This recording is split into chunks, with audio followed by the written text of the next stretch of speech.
both of you. Matilda Wilson comes to this cemetery to visit a carefully tended gravestone in memory of her daughter. Ramona Wilson disappeared 22 years ago, not long after graduating from high school. Her body was found 10 months later, but her case, like so many up here, remains unsolved.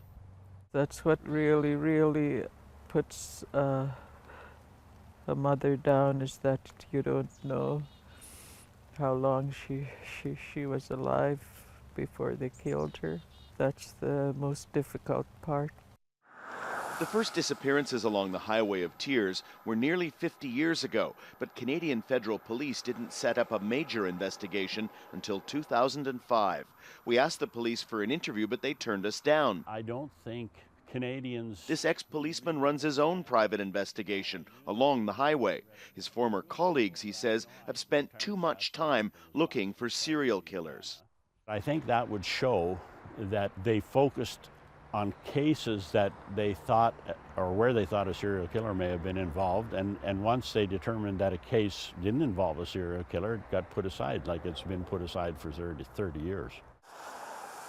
All along or near this remote stretch of road, dozens of women have been murdered or gone missing, their bodies never found in some cases. It's a problem that's reflected across the country, and one that Canadian society is only beginning to deal with. Late last year, a nationwide inquiry into missing and murdered Aboriginal women, potentially thousands of cases, was called by the federal government. The inquiry began its 2-year mandate last September. We are citizens of your community. Ramona Wilson's sister Brenda is head of an activist group, Highway of Tears Initiative. She says the inquiry is a good start, but must do more than hold hearings and write reports.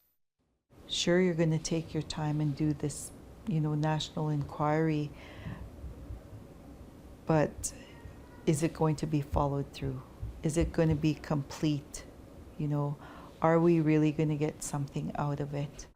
A Highway of Tears is a challenge that Canada's justice system has so far failed to meet. One of many across the country where Indigenous people say their needs, concerns, and their safety are not being taken seriously. Daniel Lack, Jazeera, near Smithers, British Columbia.